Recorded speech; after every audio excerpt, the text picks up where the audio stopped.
demonstrating the 4 surface decoration techniques for this project. So I'm going to pass this handout around. This is a handout. It has carving, stamping, relief, sculpting. For those of you who are watching this video, I attached this document to the Google Classroom post. So take one, pass it around. This is a class copy, meaning that that document is not something you take with you. It's something that gets left here and you can use it as a resource whenever you're here.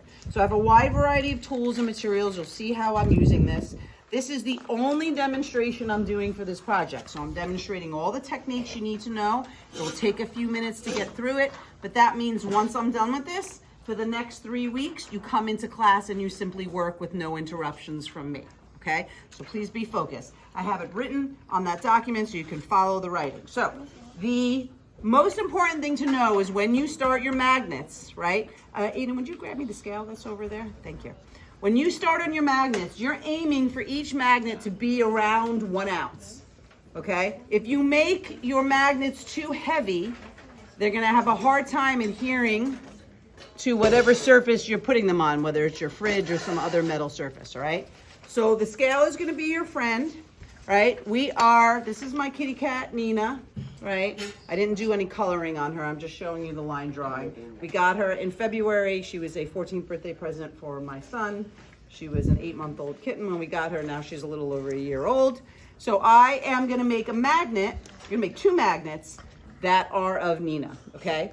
For your magnets, you're going to always start with one of the 2 techniques. Relief or sculpture are gonna be the base for your magnets, right? So I'm gonna start with sculpture for this one, and I wanna weigh out 1 ounce of clay. So 1 ounce is literally gonna be 1 line, 1 little line on the scale. So this is a little over 1 ounce. I'm gonna stick with this. If it's a little over 1 ounce, that's fine. Okay, so how do I sculpt a cat? Well, sculpting, right, is just that, sculpting. You guys did sculpting with Play-Doh when you were a little kid. It's literally pushing and squeezing and shaping the clay. So I am working with my clay. I'm gonna pull off some pieces that I need for legs. I have a little water. Did you guys see how I sprayed a little water next to me? I'm going to shape the body of my cat. I don't wanna make her too thick, right? So I'm shaping the body of my cat. Then I'm going to shape the head of my cat. I'm making a sculpture, so I want her to be somewhat 3-dimensional, right? You know, the head and the body, 3-dimensional. Now, my clay is plastic. So in order to attach the head to the body, all I need to do is smush with my fingers, or I can use a tool, a wood curved tool, and use that to kind of blend the head onto the body, all right? I can use a little water on my finger. I can use a paintbrush with water, and that can kind of smooth out these blended areas. So now I have the head and the body of my cat. Again, this is the sculpture technique. So, you know, if you're making a strawberry, you would literally sculpt the shape of a strawberry. Just to show you really quick, if you were making a strawberry, you can sculpt the shape of the strawberry, and then you can use an X-Acto blade or a knife to cut off the back of the strawberry. You do want a flat surface, right, on anything that you're sculpting. So I have Nina's head, I have her body, I'm making it sculpted. Now I'm using that extra clay. I'm gonna start to make her legs. I'm doing this very quickly, so it's not gonna be the most gorgeous cat in the whole world, right? So there's one leg. Again, my clay is plastic, so let me show you some tools. So I'm just gonna fuse it on. You see this tool? It's called a rubber tip burnishing tool. It's great for fusing the clay when you can't reach your finger in somewhere. So I'm using that tool to fuse on Nina's leg. Again, everything I'm doing is sculpting, right? This is the basis for my project. So that's one leg. Then I'm gonna do her hind leg. Again, sculpting. Water is helpful when you're sculpting. Notice that I dip my finger in. And again, I'm moving through this quickly because I want to get to all the techniques today. Right? There's her little hind leg. So you see how I'm slowly but surely building the cat from sculpting. Again, not my most creative, amazing masterpiece of work because I'm trying to move through it quickly for the sake of speed in the demonstration, right? So this is all sculpting. I can clean up areas with a paintbrush and some water, smooth things out. Most of you have some experience sculpting because if you didn't work with clay in your middle school classes, at the very least, you worked with Play-Doh, right? So I'd put on a tail, use the same burnishing tool for fusing the tail on. Whenever we attach two pieces of clay together, we call it fusing. Now, before I get into lots of details on her, let's just say we put this project away, okay? We put this project away, and I'll show you how to wrap up your project at the end. You didn't finish it. And you come back on Monday after it's sat wrapped up in a bag, and now the clay is no longer plastic. It's now leather hard. So let's pretend my cat is leather hard. The weekend has passed, I come back in. Now I want to continue attaching things, right? I want to attach ears to the top of her head, but my clay is no longer plastic. So I can't just take the ear and stick it on. Does anybody remember from middle school how you attach pieces of clay together when one or more of the pieces are leather hard, Ray? Yep, you scratch it. What do we call that? Scoring, right? You use slip to stick it on. What does that mean? Okay, Philip, you're doing a great job with the video. Okay, this is one of the reasons why I wanted you to have extra clay. Kayla, make sure you're paying attention, right? Ball of clay, everyone looking? I'm gonna push my thumb into it. I'm gonna make a little ball, a little bowl, right? And then I'm gonna spray some water in there. What is that gonna do? Mix it around with a paintbrush, and what I'm making inside this little clay bowl is called slip. Slip is just clay and water mixed together, right? Just liquid kind of drippy clay, and it acts like a glue. So Ray and Sophia both said I need to score the surface. So here's an ear. My cat is leather hard. I can no longer just smush the clay together. I have to do something called scoring, which is, and you can use any sharp tool to do it. I have wire brush tools. You can use an X-Acto blade, but I'm scratching and roughing up the surface of the clay. Can everybody see that? Kayla, you see that? All right. I'm going to do the same thing to the ear. Think of it like Velcro. I have two rough surfaces that I'm going to attach, and I'm going to use slip as an adhesive. So I'm going to take my paintbrush, with a little bit of that clay water mixture, which is slip. I'm going to put it on. I'm going to put it on the scored areas. Everyone can see that. Then I can attach my ear. Now I go back, I use that burnishing tool, and I fuse it on. So that is score, slip, and fusing. When do we do that? Whenever you're working with clay that's leather hard. So if one or more pieces that you're attaching are leather hard, you want to score, slip, and fuse. Everyone got that?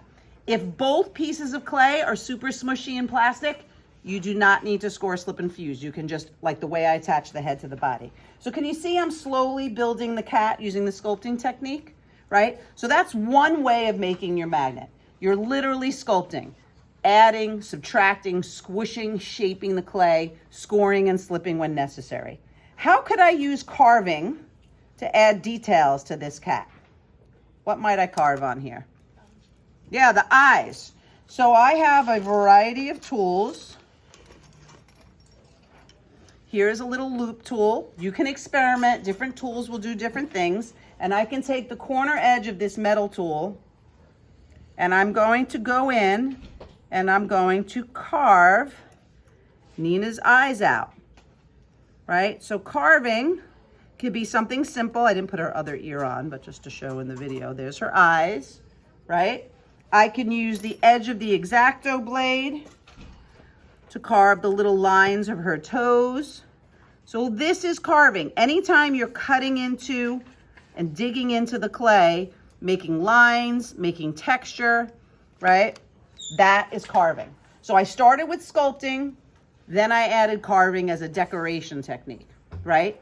Stamping. Stamping is when you press objects into clay. So I pulled out, I have some rubber stamps, I have letter stamps, right? Doesn't make sense to do stamping on Nina right now. She doesn't really need it.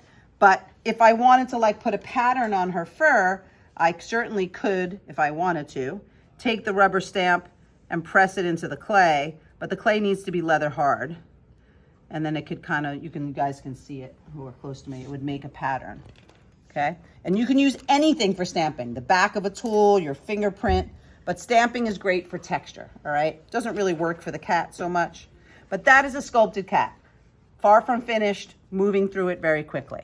All right, the next technique. So you saw carving, you saw sculpting. Now I want to talk about stamping and relief. And then we're finished, and we can, those of you who need to finish your drawings can finish your drawings. All right, relief. Anybody remember what the relief technique is? How's it different from sculpture? It's a 3D technique, but it's not sculpting. What is it? You guys got the paper right in front of you. What's relief? Marcus. So relief is cutting out text and images from thin slabs of clay, then attaching them to the clay surface. You got it. Thin slabs of clay. Can everybody see these? I'm showing for the video. This is an 1/8 inch slab. This is a 1/4 inch slab. You're never using slabs thicker than this. How do you roll that out? You take a look over there by the tools. I have 1/8 inch thickness strips. And I have 1/4 inch thickness strips, and it says it right on it. All I did to get these was I took a piece of clay, I put it on a piece of canvas so it doesn't stick. I put the thickness strips on either side, and I took a rolling pin and I rolled it out, making sure my rolling pin stays on top of my thickness strips. Now I have a nicely, perfectly even 1/4 inch slab of clay. But with relief, you always want your clay to be leather hard. So how did I get this soft plastic slab to become leather hard? What did I have to do to it? What's over there on the side of the room? The fanning stations, right? So before you guys came in this morning, I rolled out these pieces of clay. I put them in front of the fan, and now they're leather hard. I'm gonna pass this piece of clay around because I want you to feel what leather hard feels like. It's stiff, but still has moisture. So how do I use this relief clay? So instead of sculpting my cat, now I want to make a relief cat. I'm going to take my 1/4 inch slab. I'm going to take my drawing. I could literally take my drawing and lay it on top of the clay, or I can trace it with tracing paper and a pencil and transfer it, right? So I can trace it with pencil and then put the tracing paper down. But honestly, it's pretty easy to just take my drawing. If it's to scale, if you need me to make your drawing larger or smaller, you'll let me know. I can always do that on the Xerox machine. And I'm gonna take a ballpoint pen, a pencil works too. I'm not really gonna draw in her details.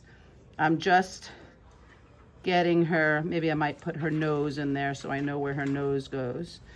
All right, and I'm drawing out the shape that I want. Bless you. For my cat. I'm almost done here, guys. You're being super focused and patient. I appreciate it. Now what's gonna happen is this ballpoint pen made an impression on the clay. I'll hold it up for the camera. Can you guys see how that made an impression on the clay? So now I have the cat. I'm going to take my X-Acto blade. Where did my X-Acto blade go? There it is. Okay. Now, you guys know how to use the X-Acto blade safely. You never ever cut towards your hand, right? Your other hand is always on the opposite side. So I'm simply going to take my X-Acto, and because my clay is leather hard, I can easily cut out this cat. What if I tried cutting it while the clay was plastic? What would happen? It would be messy. It would lose its shape. I would have a much harder time getting these detailed parts of the cat, her tail, her body and her head and ears if I was trying to cut this out of the clay while the clay was super plastic and mushy. Okay, so you want to just cut carefully. These blades aren't super sharp because they've gotten dull over time. Now I have the basis for my cat relief magnet. Everybody can see that? You guys are doing great. We're almost there. Now, how do I use relief to build layers? Well, it's really simple. I want to make her legs another layer of relief. So what do? I take the same drawing. I go to my thinner piece of clay, the 1/8 inch piece of clay, and I'm just going to do one leg for you guys in the effort of saving time.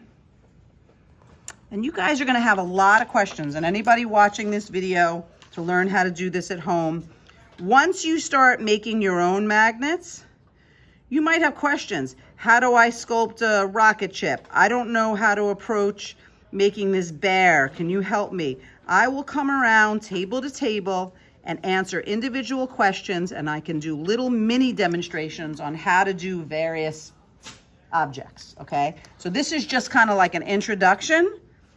Can everyone see now that I have a second layer of relief? Everyone got that? Okay, this is leather hard and this is leather hard. How am I going to attach this leg to this relief overall body? What do I have to do? Scoring. Score it, right? I'm not going to do it because I already demonstrated that. But I would score the back of this, right? Make those scratch marks. I would score the surface where it's going to. I would use my little slip bowl here to add slip. I would put it on, and then do not forget to fuse. These rubber tip burnishing tools are great for the magnets because it allows you to go into these tight little areas to fuse it. I might then go in after it was fused on and maybe use a little bit of water on my finger to round out the edges of the leg. All right. Can you see how I could add on a little nose? I could carve in little eyes. I can add relief legs, right? And I can create these layers with the 1/4 inch base and the 1/8 inch layers and build up a 3D cat using the relief technique. How could I use stamping on this? Maybe I want to give my cat spots. I can use the back of the brush and press in little dots to use the stamping technique. Again, I can use carving for the eyes. So relief and sculpture are going to be the basis for your magnets, and stamping and carving are going to be how you add details. You could certainly add details with relief and sculpture too, but again, just a small introduction so you get the basic understanding of the techniques. When you guys start working on these on your tables, I'll come and answer specific questions. Last thing I want to show you. How do you put this away? Oh, it's the end of class. I didn't finish my relief cat. I didn't finish my sculpted cat. Maybe I have some pieces of clay that I want to save because I might want to use them. How do I wrap this all up so it doesn't dry out by Monday? Everyone's going to get a board. Some of them are bigger than others, but this will suffice. There's bigger boards too. I'm going to take a board. I'm going to put a piece of paper towel on the board. The paper towel on the board. The paper towel ensures that your project has a little something underneath to make sure it doesn't stick. Watch carefully. Everyone watching? I'm going to put all my pieces on top of the paper towel. I'm going to take a black garbage bag. They're in a wood bin on the table over there. You're not going to need this till next week, but when you get to it, I'll show you. Watch. Everyone look. See how I'm opening the bag? I'm going to put my hand under the damp paper towel. I'm going to put my whole project in the bag and lay it on the board. Everyone got that? So your project is on a paper towel in the bag, and just like you did with your wedge clay, I'm going to give it a good 6 or 7 sprays in there. I'm going to compress all the air out. I'm going to twist the bag, tuck it underneath my board. Can everyone see how I made it as airtight as possible? Don't forget to spray water in there. Just tuck it under the board. You don't have to tie it up with a rubber band. And the very last thing you're going to do, can you pass over the Sharpie marker? Is you're going to put a piece of tape so it's visible. You can either put the tape on your bag or you can put the tape on your board, whatever makes more sense for you. right? That's an option too. You can do that. And you're simply going to put your first and last name. You can do either one. I'm doing it in both places just to show you, right? And then you take your wedged clay, you can put it on top, and then that's your little work area. The reason why I need to be able to see your name is if you don't show up in class next Monday because you're out sick, I want to be able to find your work and spray it for you so that when you come back in on Wednesday, you're all good. Any questions?